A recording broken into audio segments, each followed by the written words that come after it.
ఎవరైనా కూడా ఒకవేళ ఇట్లా పడుకోవడానికి అవకాశం లేనప్పుడు ఇలా పడవలు పడుకొని తూర్పు వైపు చూడాలి. ఇలా పడుకునే వాళ్ళు పడవలు పడుకొని పొద్దున లేచి సూర్యుడి వైపు తూర్పు వైపు చూడాలన్నమాట. దక్షిణ వైపున ఎప్పుడు ఉంటాడు. అట్లానే నైరుతి మూల, ఈ మూల నైరుతి ఉంటుంది. ఈ యొక్క నైరుతి మూలలో ఏదైనా పండుకునే వాళ్ళు మనసు ఆ మూలగా వేసుకొని పడుకోవాలి. ఇప్పుడైతే ఆ సహజంగా అన్ని చోట్ల కూడా బెడ్రూమ్లు ఉంటాయి. ఆ బెడ్రూమ్ ఉంటే కనుక ఆ మూల ఉంటాడు.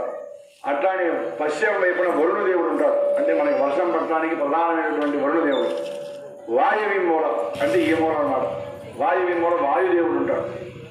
ఆ యొక్క వాయుదేవుడు యొక్క మనకి ఏదైనా బాత్రూమ్ అది కట్టుకునేటప్పుడు వాయువి మూల కట్టుకోవాలి. ఉత్తర వైపున కుబేరుడు ఉంటాడు.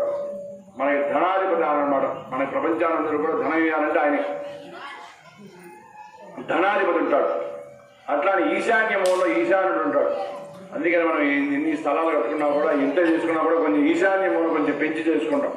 కొంచెం అన్నా కూడా వరంగల్ అన్నా కూడా ఈశాన్య మూల పెంచాలని చెప్పి అంటుంటాం. ఇట్లా చెప్పుకుంటూ పోతే చాలా మంది దేవతలు ఉన్నారు.